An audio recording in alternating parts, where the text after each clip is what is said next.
രാവിലെ ആദ്യം എഴുന്നേറ്റത് അനിയായിരുന്നു. അവൻ പതിയെ കണ്ണു തുറന്ന് മറു സൈഡിലേക്ക് നോക്കി. അപ്പോഴുണ്ടൊരു പൂച്ചക്കുഞ്ഞിനെ പോലെ പതുങ്ങിക്കിടന്നുറങ്ങുന്ന ആരുവിനെയാണ് അവൻ കണ്ടത്. അവൻ്റെ ചുണ്ടിൽ ചെറിയ പുഞ്ചിരി വിരിഞ്ഞു. ഉറക്കത്തിൽ പോലും തന്നോട് അകലം പാലിച്ച് കിടക്കുന്നവളെ കാണെ അവനിൽ ചെറുനൊമ്പരം അനുഭവപ്പെട്ടു. ഒരിക്കലും നിനക്കെന്നെ സ്നേഹിക്കാൻ കഴിയില്ല പെണ്ണേ. അത്രയ്ക്ക് ഞാൻ സ്നേഹിച്ചു പോയി നിന്നെ. എന്താണ് നീ എന്നിൽ കാണുന്ന കുറവ് എന്ന് പോലും എനിക്കറിയുന്നില്ലല്ലോ പെണ്ണേ. അതോ എന്നിൽ നിനക്ക് സ്നേഹിക്കാൻ തക്ക യോഗ്യതയൊന്നുമില്ലേ എനിക്ക്? അവൻ മെല്ലെ അവളുടെ തലയിൽ തലോടിക്കൊണ്ട് പറഞ്ഞതും ആരോ ഒന്ന് ഞെരങ്ങിക്കൊണ്ട് അവൻ്റെ കൈ പിടിച്ചൊന്ന് ചുംബിച്ചു. അനിഞ്ഞെട്ടലോടെ അവളെ നോക്കിയപ്പോൾ അവൾ അപ്പോഴും ഉറക്കത്തിൽ തന്നെയാണ്. ചേച്ചി പെണ്ണെ, ഞാൻ കുറച്ചു നേരം കൂടെ കിടന്നോട്ടെ? അവൾ ഉറക്കത്തിനിടയിൽ പറഞ്ഞുകൊണ്ട് അവൻ്റെ കൈയെടുത്തു മാറ്റി. അത് കണ്ട് അനി ചിരി അടക്കി പിടിച്ചു. നിമിഷങ്ങൾ കഴിഞ്ഞതും ആര് വീണ്ടും ഉറക്കത്തിലേക്ക് വഴുതി വീണു. അനിയുടെ നോട്ടം അവളുടെ ആദരങ്ങളിലേക്ക് തെന്നി മാറിയതും അവൻ വേഗം കണ്ണുകൾ ഇറുക്കെ പൂട്ടി നിവർന്നു കിടന്നു. അവളെക്കുറിച്ച് ഓർക്കുമ്പോൾ പോലും തൻ്റെ മനസ്സിലെ പ്രണയം നുരഞ്ഞു പൊന്തുന്നത് അവൻ അറിയുന്നുണ്ടായിരുന്നു. നീ എൻ്റേത് മാത്രമാണ് ആദി. നിന്റെ ജീവിതത്തിൽ ഒരു വിവാഹ ജീവിതം ഉണ്ടാവുകയാണെങ്കിൽ അത് എന്നോടൊപ്പം മാത്രമായിരിക്കും. എത്ര കാലം കാത്തിരുന്നിട്ടാണെങ്കിലും നിന്നെ ഞാൻ എൻ്റേത് മാത്രമാക്കിയിരിക്കും. നീ എൻ്റെ പെണ്ണാണ്. നിന്നിൽ നിന്ന് അകന്ന് നിന്ന് നിന്നെ സ്നേഹിക്കാൻ ഞാൻ തയ്യാറല്ല പെണ്ണേ. എങ്ങനെയായാലും വേണ്ടിയില്ല, നിന്റെ മനസ്സിൽ എന്താണെന്ന് ഞാൻ കണ്ടെത്തുക തന്നെ ചെയ്യും. നീ എന്നെ വേണ്ടെന്ന് പറഞ്ഞപ്പോൾ മറക്കാൻ ഒരുപാട് ശ്രമിച്ചതാണ് ഞാൻ. പക്ഷേ കഴിഞ്ഞില്ല. ഇനി നിന്നെ നഷ്ടപ്പെടുത്താൻ എനിക്ക് കഴിയില്ല മോളെ. എന്തുകൊണ്ടോ അവൻ്റെ മിഴികളിൽ നീർ പൊടിഞ്ഞിരുന്നു. ആരു പെട്ടെന്നാണ് കണ്ണുകൾ ചിമ്മി തുറന്നത്. അവൾ ചുറ്റും നോക്കി. പരിചയമില്ലാത്ത സ്ഥലം കണ്ടവളൊന്ന് ഞെട്ടി നോക്കി. പെട്ടെന്നാണ് അമേരിക്കയിലേക്ക് വന്ന കാര്യം അവൾക്ക് ഓർമ്മ വന്നത്. പെട്ടെന്നെന്തോ ഓർത്ത പോലെ അവൾ അനിയെ ഒന്ന് നോക്കി. അവൻ കണ്ണു ചിമ്മാതെ അവളെ തന്നെ നോക്കി കിടക്കുവായിരുന്നു. അവളുടെ ഓരോ ഭാവങ്ങളും കണ്ണുകളിൽ ഒപ്പിയെടുക്കുകയായിരുന്നു അവൻ. ആരു അവനെ നോക്കി ഒന്ന് പുച്ഛിച്ചിട്ട് എണീക്കാൻ പോയതും അനി അവളുടെ കയ്യിൽ പിടിച്ചു തടഞ്ഞിരുന്നു. എന്താ ഇയാൾക്ക് വേണ്ടത്? ഇന്നലെ കിട്ടിയത് മതിയായില്ലേ? ഇനിയും എൻ്റെ കയ്യിൽ നിന്ന് കിട്ടാനാണോ? അതിനു വേണ്ടിയാണ് രാവിലെ തന്നെ എന്നെ ചൊറിയുന്നത്. ഞാൻ പറഞ്ഞിട്ടില്ലേ എൻ്റെ സമ്മതമില്ലാതെ എൻ്റെ ശരീരത്തിൽ തൊടരുതെന്ന്? ആരു ദേഷ്യത്തോടെ അവൻ പിടിച്ചിരുന്ന അവളുടെ കയ്യിലേക്ക് നോക്കി ചോദിച്ചു. ആദി, എനിക്കൊരു കാര്യം അറിഞ്ഞാൽ കൊള്ളാമെന്നുണ്ട്. എന്താണേലും ആദ്യൻ്റെ കയ്യിൽ നിന്ന് കൈയെടുക്ക്, എന്നിട്ട് പറയ്. ആരു അവനെ രൂക്ഷമായി നോക്കിക്കൊണ്ട് പറഞ്ഞു. അനി അവളുടെ കയ്യിൽ നിന്നും കൈയെടുത്തിട്ട് അവൾക്ക് നേരെ തിരിഞ്ഞു. താൻ എന്തിനാ എന്നിൽ നിന്നും ഇങ്ങനെ ഒഴിഞ്ഞു മാറി പോകുന്നത്? താൻ കണ്ട എന്നിലെ കുറവ് എന്താണെന്ന് പറയാമോ? മാറ്റാൻ പറ്റുന്നതാണെങ്കിൽ നിനക്ക് വേണ്ടി ഞാൻ എന്തും ചെയ്യാം.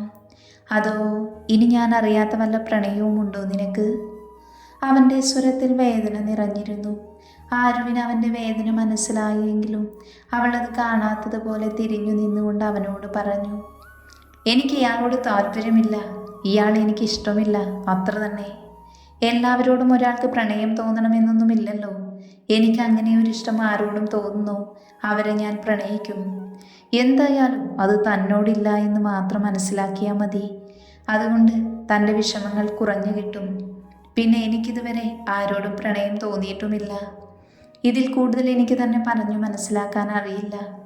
എൻ്റെ ചേച്ചിയുടെ കൂട്ടുകാരനായതുകൊണ്ട് മാത്രമാണ് ഞാനിപ്പോൾ ഇത്രയും തന്നോട് സംസാരിച്ചത് തന്നെ. ഒരിക്കലും എൻ്റെ പ്രണയം താനല്ല. അതാകാൻ താൻ വെറുതെ ശ്രമിക്കുകയും വേണ്ട. എന്നിൽ നിന്നും അകന്നു നിൽക്കുന്നത് തന്നെയാണ് ഇയാൾക്ക് നല്ലത്. എൻ്റെ പ്രണയത്തെ കണ്ടെത്തുമ്പോൾ ഞാൻ സ്വന്തമാക്കുകയും ചെയ്യും. അനി അവളിൽ നിന്ന് പൂർണ്ണമായി വിട്ടുമാറാൻ വേണ്ടി ആരു അവനെ നോക്കി രൂക്ഷമായി പറഞ്ഞു. എന്നാൽ ഇത് കേട്ട് അനിക്ക് അവൻ്റെ ദേഷ്യം നിയന്ത്രിക്കാനായില്ല. അവൾ മറ്റൊരാളുടേതാകുന്നു എന്നുള്ളത് പോലും അവന് ചിന്തിക്കാൻ കഴിയുന്നുണ്ടായിരുന്നില്ല. അവൻ ആരുവിനെ പിടിച്ച് അവനിലേക്ക് ചേർത്തു നിർത്തിക്കൊണ്ട് അവളുടെ കണ്ണുകളിലേക്ക് നോക്കി പറഞ്ഞു. നിന്റെ ജീവിതത്തിൽ ഒരു പ്രണയമുണ്ടെങ്കിൽ അത് ഞാൻ മാത്രമായിരിക്കും. ഇല്ലെങ്കിൽ പ്രണയിക്കാൻ നീയും പ്രണയം കണ്ടു നിൽക്കാൻ ഞാനും ഉണ്ടാകില്ല. കൊന്നു കളയും ഞാൻ. ഇത് അനിയാണ് പറയുന്നത്. പറഞ്ഞത് ചെയ്യും. ഓർത്തോ നീ? എൻ്റെ ജീവിതത്തിൽ വേണമെന്ന് തോന്നിയ ഒരേ ഒരാൾ അത് നീ മാത്രമാണ്. അതുകൊണ്ട് ഇനി എന്ത് ചെയ്തിട്ടായാലും ഞാൻ നിന്നെ എന്നിൽ നിന്നും മറ്റൊരുവനിലേക്ക് അകന്നു മാറാൻ അനുവദിക്കില്ല. അങ്ങനെ ഒരു കാര്യം നീ സ്വപ്നം കാണുകയും വേണ്ട. പിന്നെ ഇപ്പോൾ ഈ ചേർത്ത് പിടിച്ചിരിക്കുന്നത് എൻ്റേതാണ് എന്നുള്ള പൂർണ്ണ ബോധ്യമുള്ളത് കൊണ്ട് തന്നെയാണ്. എതിർക്കാൻ നീ ശ്രമിച്ചാലും നീ ഇനി എന്തൊക്കെ ചെയ്താലും ഒരിക്കലും നിന്നെ എന്നിൽ നിന്നും അകന്നു മാറാൻ ഞാൻ അനുവദിക്കില്ല. അതുകൊണ്ട് ആരാധ്യ ഒരിക്കലും മറ്റൊരാളുടെ സ്വന്തമാകാമെന്ന് നീ വിചാരിക്കേണ്ട. അത്രയും പറഞ്ഞുകൊണ്ട് അനി അവളെ തള്ളി മാറ്റി പുറത്തേക്ക് ഇറങ്ങിപ്പോയി. അവൻ ഇറങ്ങിപ്പോകുന്നത് ആരും ഒരു നിമിഷം വേദനയോടെ നോക്കി നിന്നു. ഒരിക്കലും ഒരാളെയും ഈ ആരു പ്രണയിക്കില്ല. താൻ ഒരിക്കലും എൻ്റെ അടുത്തേക്ക് വന്ന് തൻ്റെ ലൈഫ് നശിപ്പിക്കാതിരിക്കാൻ വേണ്ടി പറഞ്ഞതാണ് ഞാൻ അത്രയും. എനിക്ക് പറ്റില്ല. എൻ്റെ അനുഭവങ്ങൾ അതാണ്. ഞാൻ ആരെയും വിശ്വസിക്കുവാനും പ്രണയിക്കുവാനും തയ്യാറല്ല. അതിന് എത്ര തന്നെ എന്നെ പ്രണയിക്കുന്നു എന്ന് പറഞ്ഞാലും എനിക്കതിന് കഴിയില്ല. എൻ്റെ മനസ്സിലെ മുറിവുകൾ അത്രത്തോളം ആഴത്തിലുള്ളതാണ്. ആരും അവളോട് തന്നെ സ്വയം പറഞ്ഞുകൊണ്ട് കണ്ണിൽ നിന്നും ഒഴുകിയിറങ്ങുന്ന കണ്ണുനീർ തുടച്ചു മാറ്റി. പുറത്തേക്കിറങ്ങിയ അനി അവിടെ കണ്ട കസേരയിൽ ചെന്നിരുന്നു. അവൻ്റെ മനസ്സാകെ അസ്വസ്ഥമായിരുന്നു. അവളുടെ വാക്കുകൾ അവനെ അത്രമേൽ നോവിച്ചിരുന്നു. അവൾക്ക് തന്നെ അകറ്റി നിർത്താൻ തക്ക എന്തോ കാരണമുണ്ടെന്ന് അനി വീണ്ടും വീണ്ടും ഉറപ്പിക്കുകയായിരുന്നു. മോനെ.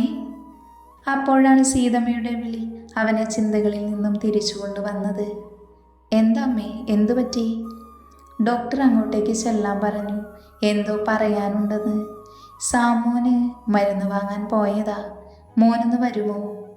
ആ, വരാം അമ്മേ. അവരത് പറഞ്ഞ് അവനൊരു പുഞ്ചിരിയും നൽകി തിരിഞ്ഞു നടന്നു. തൻ്റെ ചിന്തകൾക്ക് അവസാനം കൊടുത്ത് അനി നേരെ ഡോക്ടറുടെ അടുത്തേക്ക് പോയി.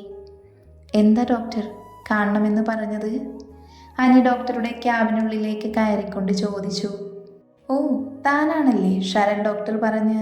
അനിൽ, താൻ ഡാനിയുടെ ആരാണ്? ഞാൻ ഡാനിയുടെ വൈഫിൻ്റെ സഹോദരനാണ്. അനി അത് പറയാൻ രണ്ടാമതൊന്നും ആലോചിച്ചില്ല.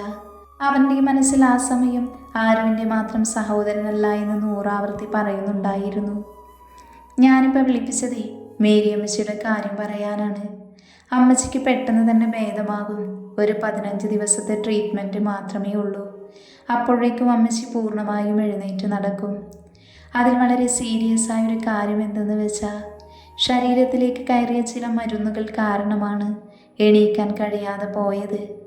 അങ്ങനെ മരുന്ന് നൽകാൻ അവിടെ നിങ്ങൾക്ക് ശത്രുക്കൾ ആരെങ്കിലും ഉണ്ടോ? ഡോക്ടർ അത് പറഞ്ഞതും അനി ഞെട്ടലോടെ ഡോക്ടറിനെ നോക്കി. എന്ത് മരുന്നാണ് ഡോക്ടർ? ശരീരത്തിൻ്റെ രക്തയോട്ടം ബ്ലോക്ക് ആവാനുള്ള മരുന്നാണ് കൊടുത്തിരിക്കുന്നത്. അത് കാരണമാണ് അരക്കെട്ടിന് താഴേക്ക് ചലിക്കാൻ കഴിയാത്തത്.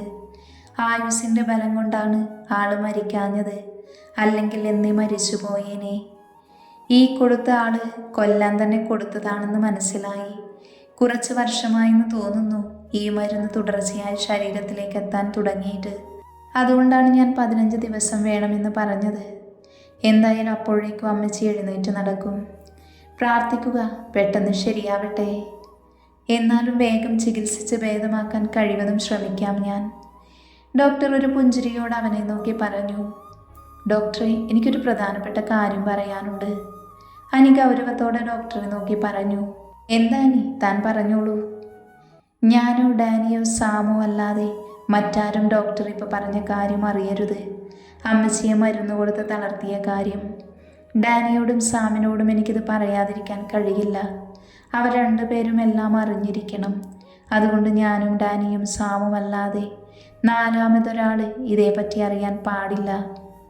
മിസ്റ്റർ അനിൽ, അതിനെക്കുറിച്ചോർത്ത് പേടിക്കേണ്ട. ഇവിടുന്ന് നിങ്ങൾ 3 പേരും അല്ലാതെ വേറെ ആരും അറിയില്ല.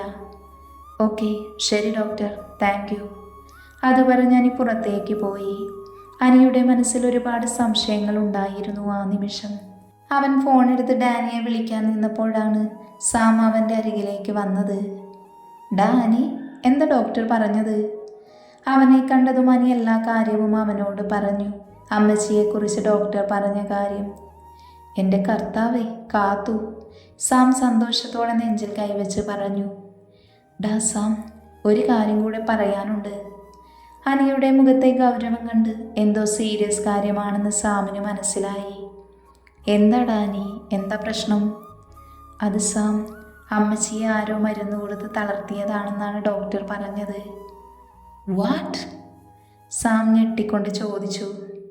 അതേടാ, എന്നോടിപ്പോൾ ഡോക്ടർ പറഞ്ഞതേ ഉള്ളൂ. അനി എല്ലാ കാര്യവും സാമിനോട് വിവരിച്ച് പറഞ്ഞു കൊടുത്തു. സാം വിഷമത്തോടെ അവിടെയുള്ള കസേരയിലേക്കിരുന്നു.